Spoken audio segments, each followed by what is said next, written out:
नमस्कार, आप देख रहे हैं न्यूज 28 भारत। जेठ ने कमरे में घुसकर किया दुष्कर्म का प्रयास। पति को बताया तो पत्नी को निकाला घर से बाहर। पीड़िता ने लगाए गंभीर आरोप।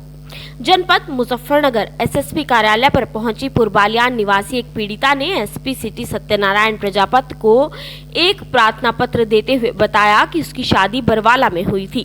तभी से उसके ससुरालिया दहेज की मांग करते आ रहे हैं और उसका पति उसके साथ मारपीट करता है।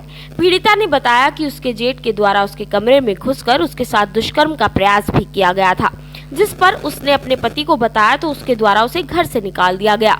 जब भी से वह दर दर ठोकरें खा रही है और उसके पीहर के लोगों ने भी उसे अकेला छोड़ दिया, जिस पर पीड़िता ने शुक्रवार की शाम 4 बजे के करीब कहा कि लगातार उसे ससुराल पक्ष के लोग दहेज की मांग कर रहे हैं और उसके साथ मारपीट कर रहे हैं, जिस पर उसे घर से निकाल दिया गया है और वह अब अपने किसी रिश्तेदार के घर पर रह रही है। उसने कहा कि जल्द ही उसके ससुराल पक्ष के खिलाफ कार्रवाई की जाए। इरफान कौन है? जी शोहर है मेरा पति। अभी गए भैया। और तुम्हारा इसका कुमार ना जेठ है मेरा। तो जेठ क्यों परेशान करा तुम? जी उन्होंने वो शराब पिया, शराब है मतलब शराब पी के मेरे ऊपर हाथ गिरना चाहा ना कई बार। 1 साल पहले भी मतलब आ गया मेरे कमरे में बढ़ गया वो। मतलब मैं ही छुड़ा के भागी उससे। कब की बात? 1 साल पर? 1 साल पहले जी। अभी 1.5 महीने पहले तो तुम्हारे पति क्या करा? जी कहती है दोनों भाई नहीं उन्होंने वही अपने भाई को जी कहा। नहीं वे तो चला के मैं मर जाऊँ। मेरे पति ने तो मुझे कई बार धमकी दे दी, पीछे को खयाम उसको मार के घेर देंगे, ऊपर तो नमक घेर देंगे तेरे ऊपर, पता भी नहीं चलने। नहीं जब तुमने अपने पति को बताया कि जेठ ने ऐसे करा तो फिर? जी वो ध्यान नहीं देता, वो तो चाह फ्रेंड में तरफ तक कहीं जाओ उसे कोई मतलब ही नहीं है इतना बैठा हमारा दूसरा बस ऐसी तरह से बहुत ज़्यादा परेशान कर। कब से कम निकाल देते तुम घर से? 1.5 महीना पहले भी यार जी। मैं ज़्यादातर अपने घर ही रही, 1 तक महीना रही बस मैं घरवाले में। तो बड़वाल वाले क्या कह रहे हैं? घरवाले वाले जी रखना भी नहीं चाह रहे थे, तो मुझे मैं उनका कार्रवाई करना चाहूँ उनका बस। तुम्हारी शादी कहाँ हुई थी यार? बरवाड़ा मैं गुरबालियान की लड़की। तुम पुरवारान की लड़की हो? जी बस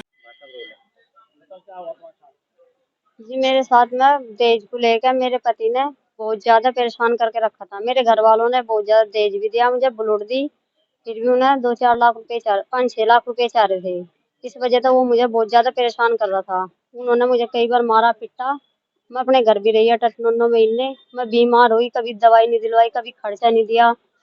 मतलब मैं वहाँ अपनी ससुराल में जा रही, वो नीचे सो रहा, मैं ऊपर सो रही। 6 साल हो गए मुझे ऐसे ही गुजारते हुए। फिर मेरा जेठ है जो लुकमान, वो शराब वराब पिया है, उनने मेरे साथ में हाथापाई करी।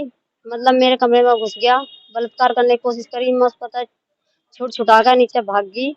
फिर मेरी ननद मिल गई, वे भी मुझे बहुत ज्यादा परेशान करा। मेरी 3 ननद है जी। मैंने अपने पति को बताया, उनने कोई कार्रवाई नहीं की, अनदेखा कर दिया उनने कि झूठ बोल रही। फिर मैंने अपने घर वालों को भी बताया, उन्होंने भी कोई कार्रवाई नहीं की। फिर मैं फिर चली गई अपने मायके ससुराली। फिर उन्होंने मतलब वहीं रखा मुझे, ना खाने को ना पीने को। मैं कई महीने तक बहुत ज्यादा बीमार हो रही थी, ना दवाई दिलवाई। फिर मारा छेता, मतलब मुझे धमकी दे रहा इरफान।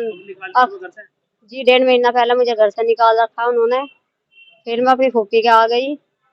फूफी के से भी उन्होंने मतलब फोन करके मुझे वहां से भी निकलवा दिया। फिर मैं वहीं इधर उधर धक्के खाए।